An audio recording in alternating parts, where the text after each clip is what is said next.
Besok kita akan menyaksikan duel dua raksasa ASEAN.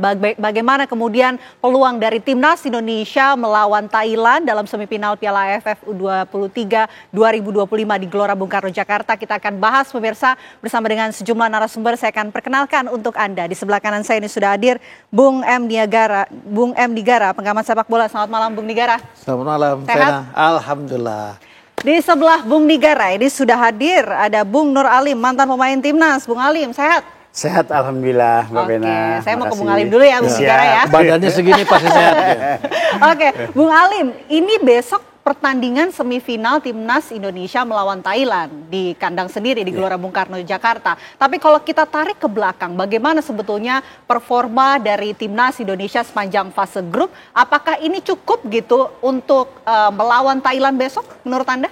Ya begini Mbak, pertandingan sekarang ini yang menghadapi tim Thailand, kemarin-kemarin itu belum kelihatan lah permainan timnas kita. Nah sekarang di pertandingan ini yang benar-benar ini pertandingan sakral ya. Kita juga tidak bisa memprediksi siapa yang bakal menang di pertandingan semifinal ini. Karena kita tahu bahwa permainan Thailand ini sangat bagus di pertandingan sebelumnya Mbak. Oke, jadi sangat sulit ya sangat pertandingan sulit. besok Sangat tidak sulit. bisa dianggap remeh. Oke, kalau gitu saya mau ke Bung Nigara. Bung Nigara, bagaimana peluang Timnas besok? Gini, tadi saya nyambung Nur Alim nih ya. Indonesia melawan Thailand, Indonesia melawan Malaysia. Bebannya itu beda. Ya. Jadi dua negara ini, dua lawan ini menjadi musuh bebuyutan kita. Sejak lama. Jadi ini juga menjadi persoalan yang mampu nggak kita keluar dari beban itu gitu ya. Nah, sebagai contoh misalnya gini. Kita kemarin lawan Malaysia kita 0-0. Bukan cuma 0-0-nya yang jadi persoalan, tapi kita hanya satu punya peluang, dua peluang, tapi yang satu yang matang banget gitu. Kenapa sampai seperti itu? Tadi setelah sholat maghrib, saya ngobrol dengan Bung Dedi Reva, ya, beliau dia mantan pemain nasional, kapten terakhir klub Jayakarta. Jadi bersama dia saya bicara dengan beliau mengatakan bahwa kita ini bukan cuma finishing yang berat, tetapi aktivitas atau kreativitas kita menjelang finishing itu yang berkurang. Ini yang jadi persoalan. Harusnya di saat yang seperti sekarang ini menjelang finishing itu kreativitasnya bertambah. Gitu. Ini enggak gitu. Ini yang menjadi akhirnya seperti ada kekosongan sebelum sampai ke akhir ada kosong di sini nih. Gitu. Kan belakang, tengah, ternyata di sini harus ada satu lagi. Gini, ini yang selama ini kita bukan lupakan ya, belum terjamah gitu, sehingga akhirnya finishingnya nggak dapet gitu. Nah dengan posisi seperti ini melawan beban yang berat atas nama permusuhan yang sudah panjang, ini musuh dalam sepak bola ya, bukan musuh dalam arti apa gitu. Ini yang membuat beban itu menjadi bertambah berat gitu. Tentu saja kita berharap karena ini mainnya juga di Bekasi. Penontonnya juga jauh lebih dekat, supportingnya juga menjadi lebih terasa begitu. Mudah-mudahan ini mempunyai makna yang lebih besar buat kita karena kata Pameo yang lama mengatakan bahwa penonton adalah pemain ke-12. Oke, Bung Alim, apakah ini karena kreator lapangan tengah kurang kreatif atau sebetulnya nggak ada pemain kunci? Ya karena kita lihat Mbak di pemain gelandang kita di antara Arhan sama sama Hanan, mereka kan juga beda permainan ya. Beda tipe ya. Beda tipe. Karena juga Arhan kita lihat dia bermain juga dengan punya pemain kecepatan. Tapi kemarin melawan Malaysia akan itu kan tidak dimainkan mungkin karena cedera, dia mempunyai kasih membola supply ke striker. Disinilah yang agak kekurangan, jadi agak sulit untuk buat seorang striker itu membuat gol Mbak. Situ. Mungkin nanti di pertandingan ini ada mungkin yang bakal dimainkan sama pelatih Gerard, ada kemungkinan antara Tony Firmansyah, Arkan atau kita lihat Hanan di situ. Disitulah jadi nanti bermainnya ada pembedanya untuk buat. Kalau Robby Darwish bagaimana Bung Alim? Kalau Robby Darwish nanti ya memang dia tipikalnya pemutus ya di lapangan tengah. Mungkin ada kemungkinan juga dia untuk midfield defense, ada kemungkinan dia pasti dipasang. Jadi trio 3 pemain tadi. Tiga itu yang bakal nanti untuk buat melawan dengan kecepatan dari pemain-pemain Thailand Mbak. Oke. Kalau kita lihat pemain Thailand ini kan punya sisi kreatif ya. Formasi dan pendekatan seperti apa sih yang harus diterapkan oleh pelatih Gerald dalam melawan Thailand besok? Saya kira jelas Gerald sudah punya gambar untuk itu ya. Memang meski demikian tentu saja bukan persoalan mudah gitu ya. Nah, saya ingin mengatakan begini, dari 8 kali pertemuan U23 kita dengan Thailand, kita hanya satu kali menang. 3 kali draw, 4 kali kalah. Dan dari 4 kali kalah ada kekalahan 3-0. Nah, tapi ini cerita lama. Ini pelatih belum. Nah, tadi juga saya berdialog dengan Bung Profesor Effendi Ghazali, pengamat sepak bola juga tuh dia. Bicara sebelum kesini saya bicara juga dengan dia dan mengatakan yang berat.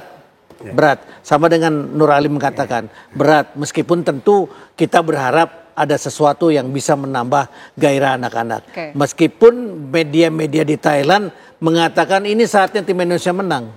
Kenapa? Karena mereka juga sekarang sedang dalam keadaan yang tidak bagus-bagus banget. Mentalnya gitu. juga tidak baik ya. Ya, gitu pemain-pemain Thailand. Jadi ini yang kita harapkan ada sesuatu yang bisa mengisi kekosongan ini untuk bisa memenangkan pertarungan. Begitu, Vena. Pengalaman Bung Ali nih waktu melawan Malaysia dan juga Thailand, perbedaannya seperti apa? Ya, kalau kita lihat dari dua tim ini, mungkin Malaysia kita juga tahulah kekuatan pemain-pemain Malaysia karena kita satu rumpun ya. Tapi kalau untuk melawan Thailand, mungkin kita ada kendalanya di situ. Kenapa kita ada kendala di situ? Karena kita sangat sulit sekali untuk buat mengalahkan Thailand.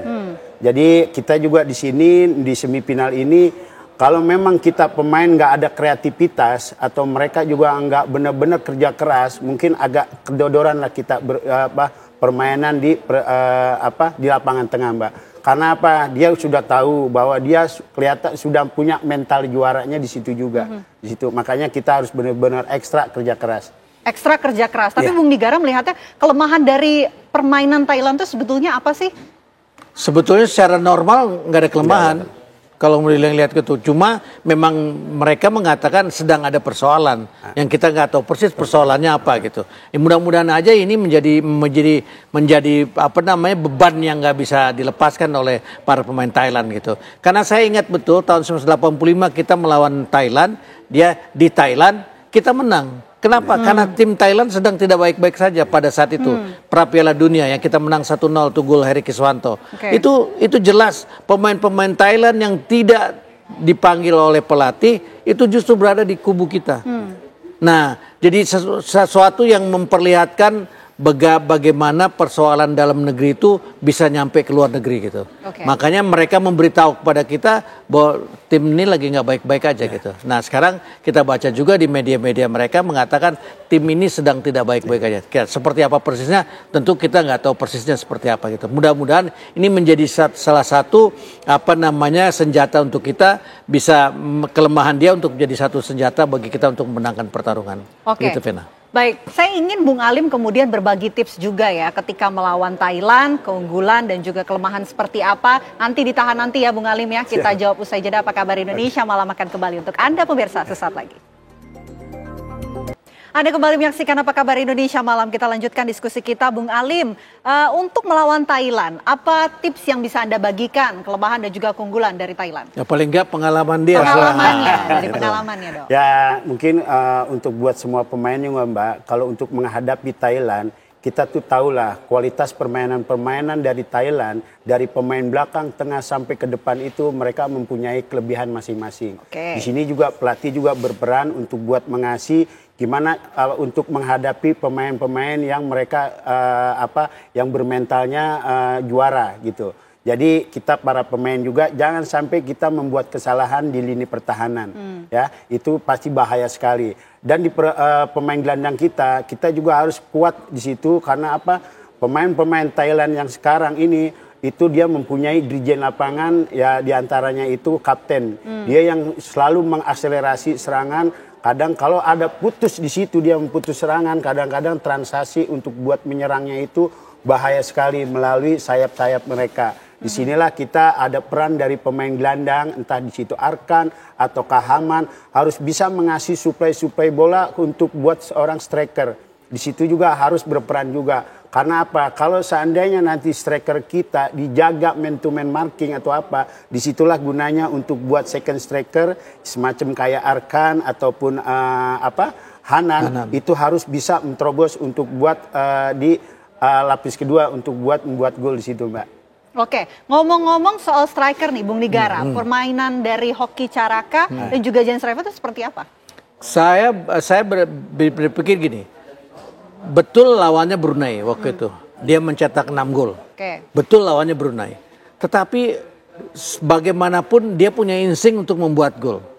Insting ini yang menurut saya langka nih sekarang di anak-anak kita gitu, langka. Nah, perbedaannya bagaimana dia bisa mencetak gol kalau suplai bolanya nggak ada. Yang tadi saya bilang, kreativitas setelah tengah, kreativitas di sini menuju ke akhir, ini yang kurang.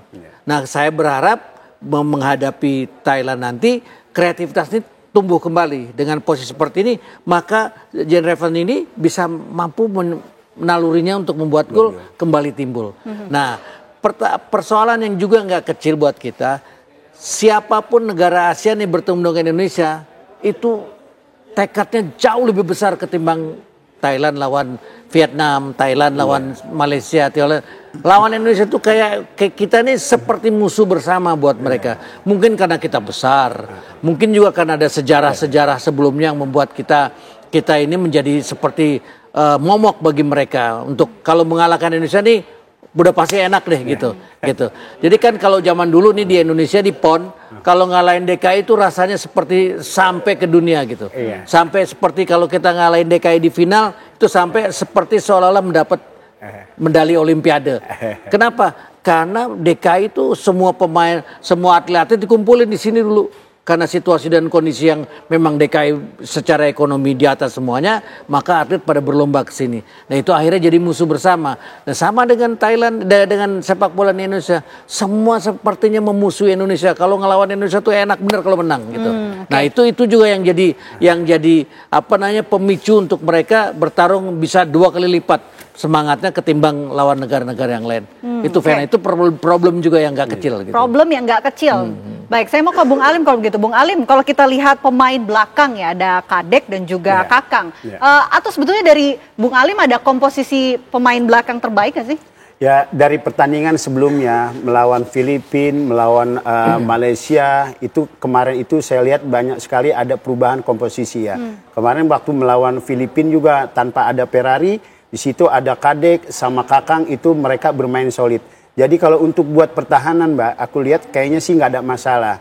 Tinggal gimana ini dari kita pemain-pemain dari lapangan tengah. Karena apa? Karena pemain-pemain Thailand di lapangan tengah itu sangat bagus sekali, Mbak.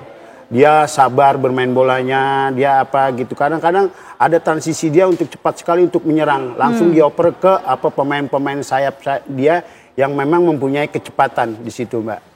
Jadi nggak ada masalah buat kita. Nggak ada masalah ya. Kalau petugas Robby Darwish sebagai orang pertama di lini tengah?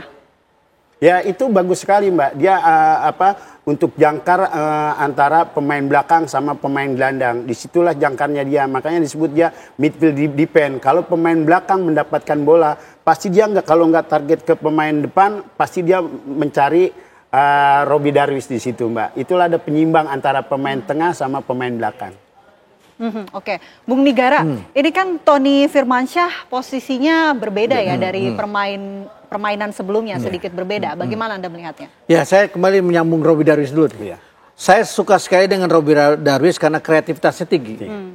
Nah, kita berharap melawan Thailand ini kreativitasnya bertambah. Nah, dengan posisi seperti itu, maka apa yang kita harapkan dengan Tony Firmansyah itu menjadi lebih positif lagi dengan itu. Tetapi ini semua pemicunya nih Robby Darwish nih.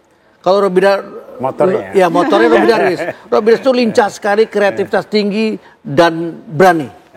Berani. Terus terang dia termasuk pemain yang berani nih. Kenapa berani saya bilang? Berani itu tabrakan sama lawan tuh berani gitu. Banyak pemain yang apalagi kalau udah kelasnya udah tinggi nggak berani tabrakan, takut cedera atau Robby Darwish itu berani gitu. Nah itu kita butuhkan. Nah, jangan lupa lemparan ke dalamnya. Nah itu lain lagi.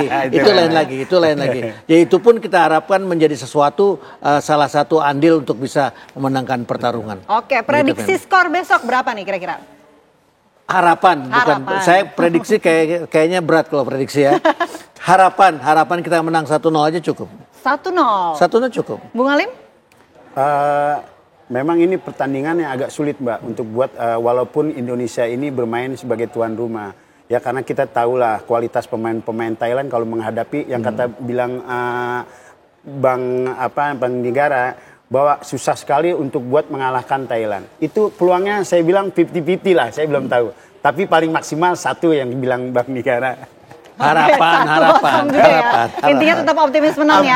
Mudah-mudahan Indonesia bisa menang melawan Thailand besok. Kalau optimis saja enggak, bagaimana kita mau menang? Kan harusnya itu dulu. Iya. Oke, terima kasih Bung Negara atas waktunya. Terima kasih Bung Alim atas waktunya di Apa Kabar Indonesia Malam. Terima kasih.